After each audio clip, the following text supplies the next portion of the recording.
The time has just gone 3:34. Thanks for tuning in this afternoon. We've got Ellie Johns joining us from Equilibrium, the Holistic Living Project. Did I get that right? Yeah, you did. Good. How are you? Good, thank you. How are you doing? Good. All right. So if you just want to just bring that mic up a little bit closer to you. Sure. So we were just having a little chat about all things yoga, meditation. I understand you're involved in all this, personal training, life coaching, all this sort of thing. So if you could just tell us a little bit about yourself before we get into it. Yeah, sure. So I've been working in the health and wellness industry, I guess, for about 14-ish years, pretty much straight after school. I first entered doing personal training as kind of doing a side hobby of work for while I was going to be at uni. And over time, I've just kind of kept adding modalities in the health realm to that. So wellness and life coaching to yoga teacher to kind of different coaching elements all around health to now, having a studio in Unley that kind of encompasses it all. Nice. Yeah. And I understand it's got a sauna as well, and you do retreats and all that sort of thing. Yeah, it's got a recovery section attached, which has an infrared sauna, Normatec compression tights, which are recovery. And we also, our ice bath will be there hopefully in 1 more month. We're just waiting for it to get built. Because that's the thing now, isn't it? That's what everyone's getting into. Yeah, it's definitely a trend that's caught on. My cousin's actually just started doing morning dips in the ocean, but that doesn't compare to ice baths, does it? Is that no, but totally it's still different? good. Not really. Yeah. Cold therapy in general has I think just as good. Yeah. Yeah. So what are the benefits of the ice bath? Yeah, so lots. There's kind of twofold that I like looking at it. One is obviously the cold has huge anti-inflammatory effects, and it's really good for natural healing of the body. And I think also that idea of allowing ourselves to not be so bubble wrapped and kind of connecting with the elements of nature as well. But I think there's also a really beautiful mental component of how I would explain it to clients. Of you can hear that voice in your head that says no, but there's the other one that says yes, and kind of training yourself to identify with that yes part of you. What's an example of that? So if you were going to walk into the ocean, let's say, or jump into the ice bath or do something uncomfortable, and you can kind of hear that voice in your head that's like, no, I don't want to, or that kind of wanting to hold you back. You can definitely hear with it. It's not in like a judging way, but you don't necessarily engage with it. And you can kind of walk into the water, walk into the ocean with a quite strong, confident physical shape as well. And then that constant identifying with like you can do things even when you hear that voice that says you can't. So you prepare your mind before you go into the cold water? Definitely. And your body as well. I think the feedback loop, if you are going in timid, and I've had that own lived experience, or if you stand strong and tell yourself that it's okay, then you are more likely to be okay. Yeah. And I suppose we have to focus on the benefits of it, and that's what will get us in the water and staying in the water. If we know, okay, it's going to help with my, I don't know, hot flushes, or I don't know, help lose weight or metabolism, etc. All these different things for each individual. It's different for everyone, isn't it? Exactly. And I think the why of everything is always the most important. If your why is good enough, you can do anything really. Yeah. Yeah. I remember hearing that on the Oprah show. One of her guests said the why. It's got to be why. So what's your why? And that everything stems from there. That's right. What motivates us? Exactly. What we want. What the result to be. So what are some of the benefits of a breath practice? I understand that's really important in a lot of the modalities of meditation, yoga, that sort of thing, and mindfulness. So I like to think about having a breath practice as kind of like a super highway to talking to your nervous system. So how we breathe tells our nervous system how we are as well. So if you think about breathing really shallow into your chest, is often associated with fear and discomfort and those things. To breathing deep into your belly, depending if you do retentions or extended breath out or slower breaths and so forth. You're kind of having a conversation with your nervous system in your body that it's safe, you can relax, and you might even have that experience, I guess, of tension in the body dissolving as well. So what's the retention? Is that like holding the breath at the top? Yeah, so some breath techniques will have, and they'll suit certain different people, but a really common one is a box breath, or in like the yogic sense would be called Samavriti Pranayam. And that's where you might breathe in for 4, hold for 4, breathe out for 4, and hold for 4. So it's quite simple and obtainable. And it's my understanding, I'm not 100% sure of this, but it doesn't have to be 4, 4, 4, 4. You know, it could be 1, 1, 1, 2, or 10, depending on your lung capacity, because you don't want the retention to cause stress. Right. As well. But if we do it for longer than a second, would be better. Yeah, I guess just a little bit, and the longer, and I guess the bigger lung capacity and ability you have to slow breathe is more likely going to have that conversation with your nervous system. It's okay. Yeah. So slow breathing. I'm just sort of trying to understand it. I think that I'm imagining that would sort of help with the blood pressure as well and that sort of thing. Yeah, there's lots of stuff around, and I guess that links to heart rate. You know, you can slow your own heart rate down through mindfulness.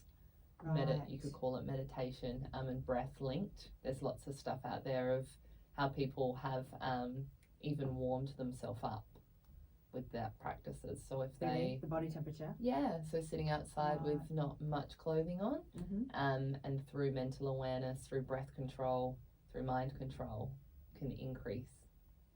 I know, it's really wild. Mind control. We need that music now. But yeah, the mind's so powerful, isn't it? Like we can, whatever we put in there, we're going to believe it. Or whatever we put in our subconscious, we're going to believe that. Isn't that the way it goes? Is subconscious? Yes. Or is it in the front of the mind? Well, I think it can be a little bit of both. So obviously the subconscious plays a huge role. But one thing I like to remember a lot is this part of the frontal part of our brain called the RAS. That's a part of the brain that almost we tell it what's important. So whether you decide that the example I give to clients is you buy a new car and you're like, I see that blue car everywhere. To me, more than that being a sign, it's that I've told my brain that's a really important piece of information. And so now it's going to try to find that piece of information for me. So you're saying if you want to buy a blue car, like a Mazda, and then all of a sudden you're driving and you're seeing blue Mazdas everywhere, is that what you mean? Yeah. Right. It's more, for me personally, not that that's true, but it's I've heard of that though. That makes sense because it's what you're looking for, not sort of consciously, but subconsciously. Exactly. Yeah. And so it's that idea of what you focus on grows, what you put your attention to, you'll see. It's kind of like that example of you feel like everything bad is happening, but that's where a lot of your attention is going. That's right. People focusing on the negative too much. Yeah, perception shift as well. But there's a part of our brain that's its job is to filter, because we can't take in how much information there is, even right now in this room. So it's a way that the brain goes, okay, what am I going to notice that's important? So what do you mean about this room? So I guess like when at one moment in time there's too much stimulus, too much information for you to possibly be able to take everything in. So that's part of the brain's job to what's important. So obviously now I'm focusing on you. And not looking at the camera, not looking at the phone here. Yeah, exactly. That's right. And I think, we have to just remember that the power of also words and what we say is important because, there's people out there that, everything is good, but they'll just find like the two negative things and then they'll tell their family or friends the two negatives, but they're really just, I feel like it's hurting themselves because it's like you're just continually talking about the negative thing. Yeah, and I guess you're telling it's hard to yourself. explain. I didn't explain that right, but no, I think it's almost like there's so many good things going on in their life, and I can see it because I'm thinking of someone who does this. They've got all these good things in their life, but they'll just focus on the one bad thing. But then they become sort of depressed that day, and I think they did it to themselves because they just keep focusing on that one thing. Yeah, and because they want the attention. Yeah, and I guess the you're telling yourself in that what to focus on. So then that becomes louder in your realm of thoughts and feelings. We all know what it's like to ruminate on a thought. Yeah. So then you start feeling it more and more in your body. That difference of, we don't really know the difference between like reality and fiction in the body. That's right. That's what it was. So if that's what I heard about that. Yeah. That's right.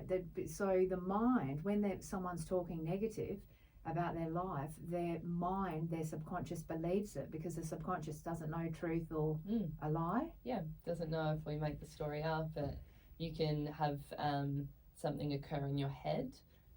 We do this example on retreat where we take everyone through a meditation. You could call it that. It's more like a visualization.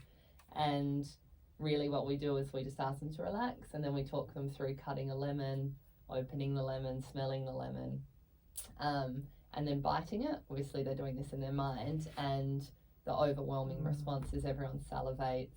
Me at the front, you see their faces scrunch.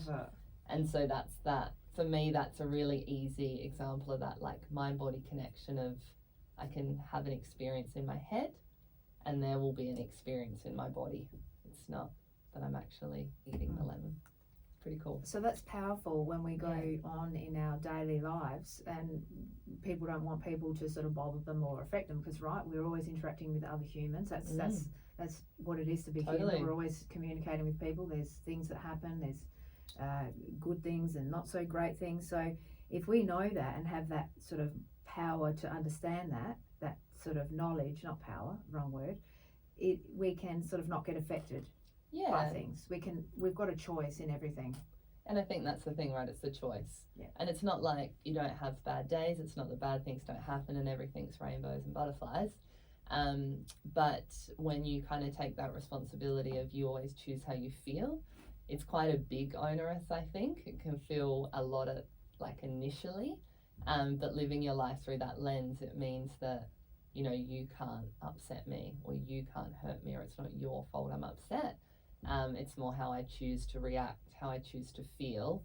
And I think that feels really powerful and exciting. Yeah, it means exciting. I'm not at the mercy of everyone's things. You know, if someone yells at me, not that that behavior is correct or maybe should be occurring, but I don't have to have a response if I don't want to.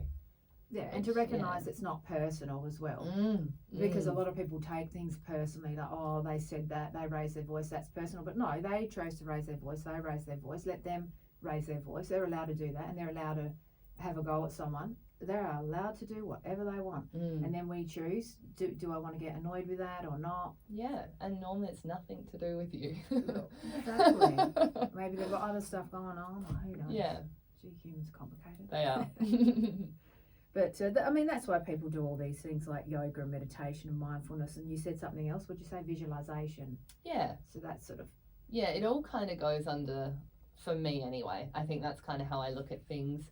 I know the word gets a little bit overused, but this kind of holistic, all-encompassing approach to health that isn't one modality focus. Yeah. It's using all of these kind of amazing, some more modern, some traditional, kind of putting them all together and then seeing what works for you, what lands, what doesn't, and really just to make yourself more happy and healthy. Because different things work for different people. Like there's that intermittent fasting thing that's going on now, and you know, some people might want to do a 16-hour window or a 12-hour eating. Fasting for fasting for, let's say, 20 hours, and then you've got a 4-hour eating window. But that's different for everyone. Like someone might cope with that, someone might not. Yeah, and I think again, like your why, like as in why are you doing it?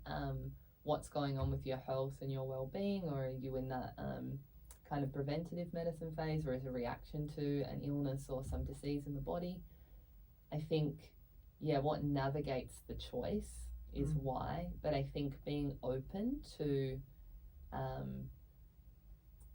that things can be more powerful than you think, and simple things can be really powerful, like drinking more water and getting enough sleep.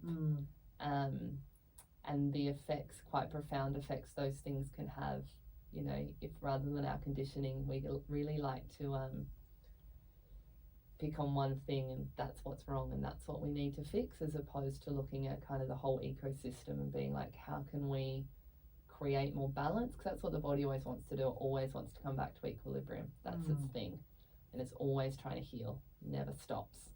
So it's how do you create that little ecosystem that's optimal for you, I think. And we need different things on different days. You know, like some people have the same breakfast at the same time and the same, everything's the same. But the body's always changing. So I often think, how do you do everything the same? Because like you said, it made me think that when you said the body's trying to bring itself back to balance. But what if someone had a really relaxing day or a really hectic day, and that changes everything? Totally. So the body's going to bring you into balance in a different way. So you might not need the same amount of food. You might need less. You might need more. You might need less meals, more meals. You know, if you're busier, you get hungrier. Yeah, and I think that raises a really good point about, I don't know what words you'd want to use for it, but like an intuitive eating. That's it. And almost like I think that's what a really powerful tool of the yoga tradition also can teach you, is to have this awareness of your mind, of your body, of the emotional body as well, and what you need is different. And so how do you hear that? When do you actually need more rest?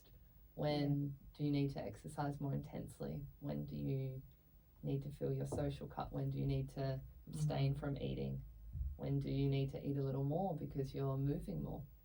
And the million other things that happen day to day, sleep less, more, so forth. Yeah. So the emotional body, that's interesting. Emotional body. So we have to eat according to our emotions as well. Not we have to, but it's a good idea to eat according. Not. Well, what am I trying to say? It's about. People when they're stressed they eat, but they're not hungry. That's what I'm trying to say. Yeah, it's you definitely know, we're just eating because we want to feel better. So it's the chocolate bar make you feel better, but you're not hungry. Yeah, and that would be another good example of going all the way back to what I think cold therapy is a really accessible way to teach you. So that higher awareness, I don't want to get into the cold. That would be that kind of lower mind is what I call it with clients. That would be I'm tired, I need a chocolate bar. But the higher awareness would be I'm going to go into the cold and this is the reasons why, or I'm going to actually lay down and do a yoga nidra or a meditation or a 20-minute nap, or I'm actually dehydrated. Like that intuitive, really hearing what we need, because if we always stay sometimes in that lower space, it can throw us more off balance, because the chocolate bar might pick you up and then it'll put you down, or sometimes you need to sleep in, but sometimes real self-care is actually getting yourself up to do practices that allow you, again, that healthy little complete ecosystem that lets your body, mind thrive. And I think routines are good for that too.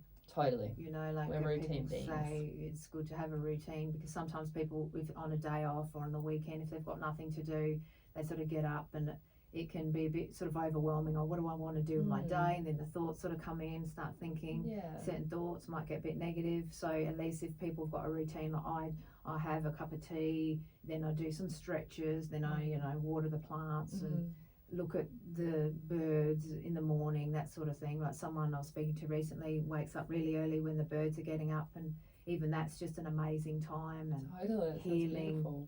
To hear the music of nature, right? Because that's pretty awesome. And we sort of forget about it. We think, oh yeah, birds, big deal. But no, it is a big deal to just listen to them. It's like, how do they just know what to do? Like, there's no coals, but they find their food. They find their home. They find their food. They do everything by nature.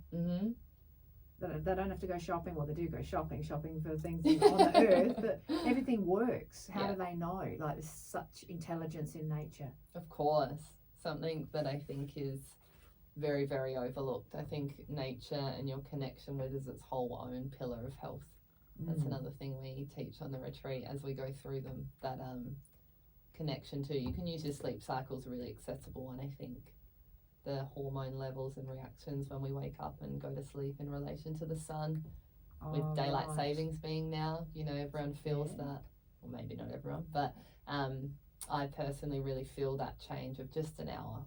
Yes, I think so. That is the example, that the clocks are this kind of human thing, but our connection to nature is undoubtable, and that's, people feel better when they go camping, they wake up early.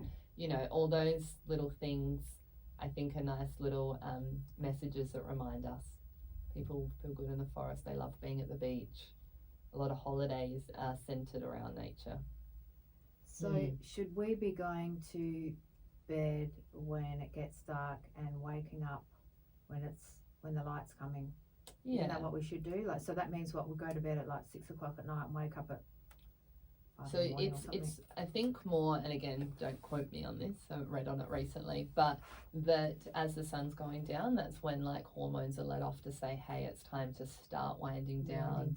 Not working, doing emails. Exactly, not having those lights. So that's where it confuses the hormones in the body. So TV, your phone, blue light things coming in confuse your body that it is nighttime.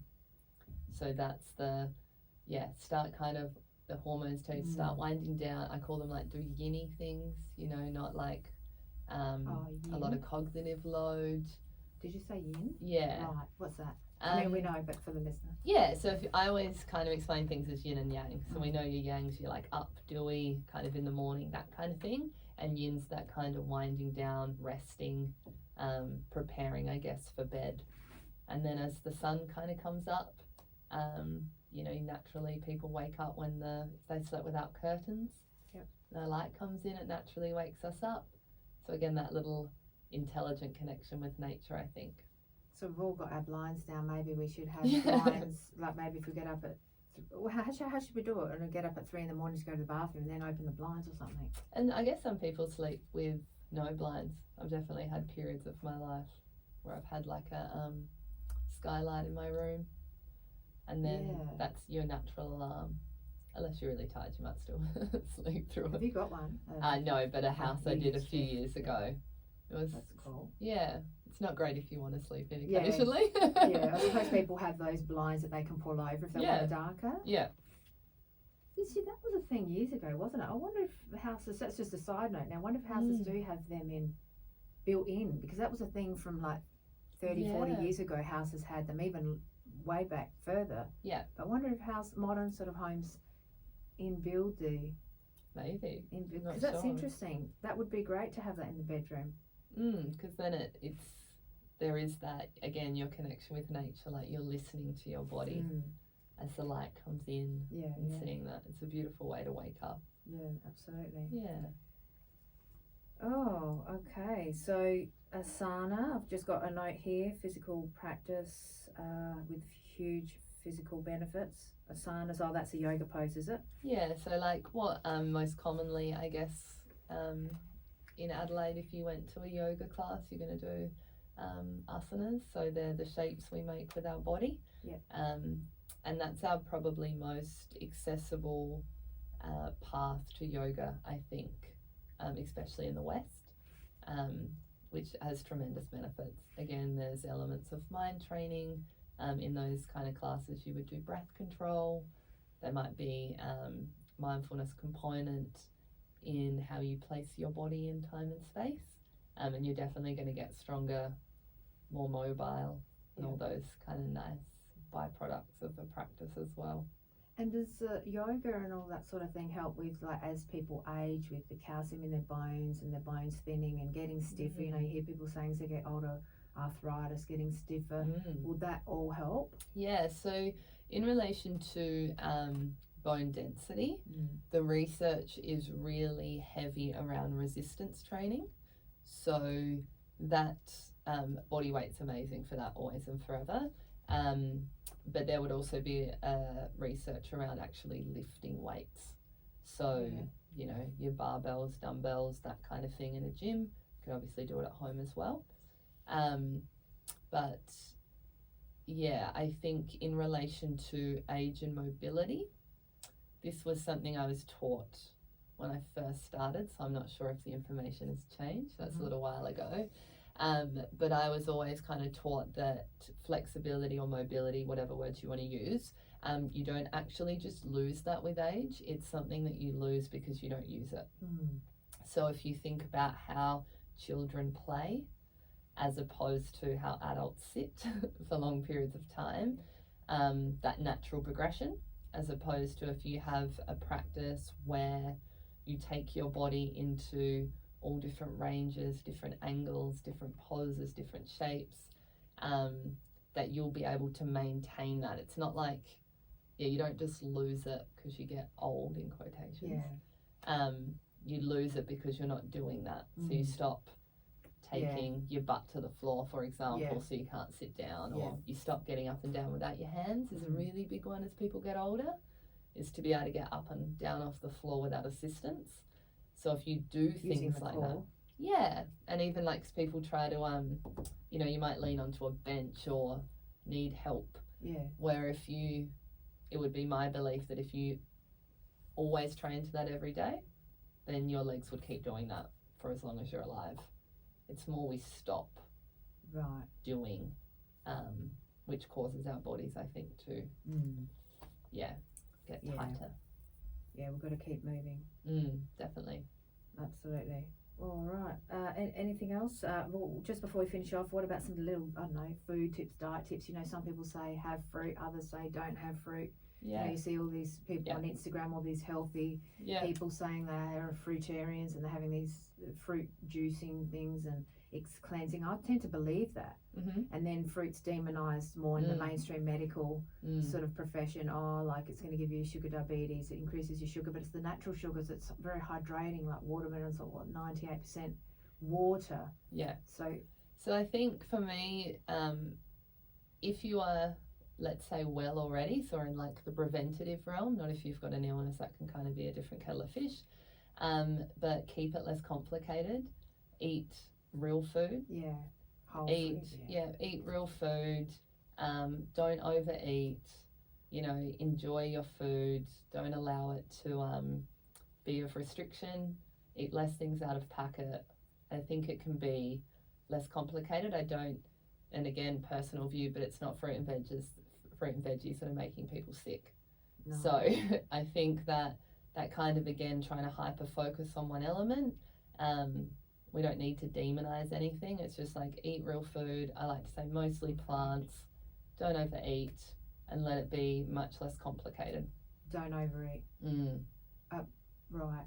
So because you said that we can eat, what'd you say? You said don't restrict. So I was thinking, can you have can you have too many grapes? Can you have too many apples? Do you know what I mean? Like, I think you can do too much of anything. And you can get imbalances from that. But normally, again, if we come full circle back to that intuitiveness, I don't think that people overeat bananas like they do if you're eating a packet of chips or chocolate, where that food's designed to make you want more. Scientists spend a lot of money trying to make you want more food that way. Where, again, if you listen to nature, its own intelligence, the nutrients you take in communicate to your body you're full, and if you are aware enough to hear that relationship, then you have that kind of optimum where you eat enough, you eat the good food for you, your body tells you. So again, it's all those kind of pillars of health in one. Because I've seen people on like social media, the fruitarians and that, and they show the bowl of fruit, and I think, how can one human eat all that? But I guess if they need to get there, and I don't really often like to use the word calories and stuff, but fruit and veg looks more, than say like a more dense calorie item like meat. It's more water. So you would, I think, often and not, for a vegetarian or a vegan, their portion sizes might to the naked eye look bigger, but arguably I don't think they really are. It's just kind of the perception again of if you have a bowl of lettuce or rocket, it looks a lot as opposed to a tiny bit of meat or something like that. Do you mind me asking, are you like vegan, vegetarian, pescatarian? I'm vegan. You're vegan? Yeah. You've been vegan for a while? I've been vegetarian since I was at uni, so that'd be 20-ish, and I've gone phases in and out for years on vegan and not vegan, but for the last 2 years I've been back in the vegan van camp. You like it? I love it. And it's definitely, for my own personal health journey, is where I function at my optimum. Well, that's good. Because we hear people saying as well, they've tried vegan but it wasn't for them, and just like intermittent fasting, it's not for everyone. Exactly. I think there's things it's the why, isn't it? The why. Don't want to eat animals, don't want to contribute to suffering. That's why a lot of people are vegans, and wow, that makes sense. Exactly. And I think, again, mine is in the both kelp pants and for animals. I don't think it is necessary. But I think, again, we don't need lots of people being perfect, right? We just need to all be doing a little bit better.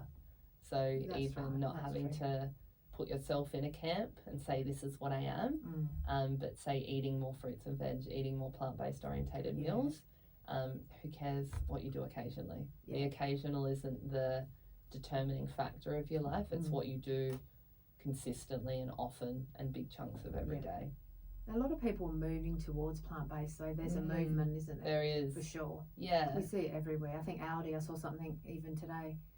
Aldi's putting more plant-based foods in Aldi. And that's, I guess, how you evidently vote with your dollar, right? It's like when there's a need, big corporations and companies will respond.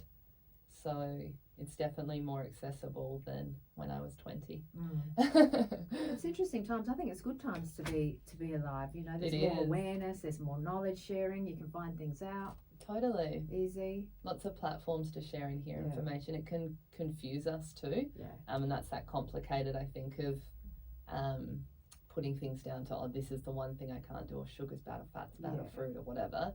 But it's a beautiful time of information sharing and a way that we can connect with different kinds of people from all around the world that we wouldn't have been able to without technology.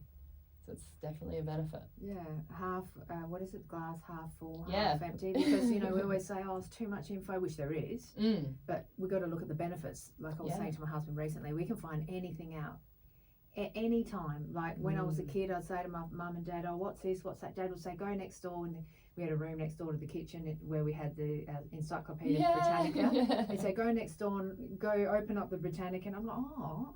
So I had to go A, B, C, you know, look it up. But now it's literally, you want to know something, you know, within Google. less than a minute, 30 seconds, 20 seconds. It's full on. But all good. Any last words to our listener? Anything else you'd like to share?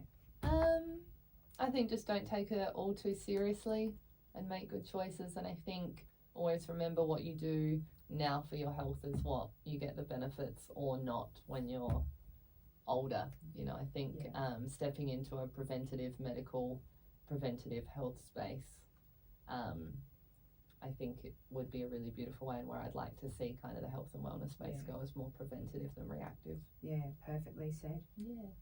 Perfectly said. Excellent. All right. Ellie, thank you. Thanks so much for having me. Thank you. You're welcome.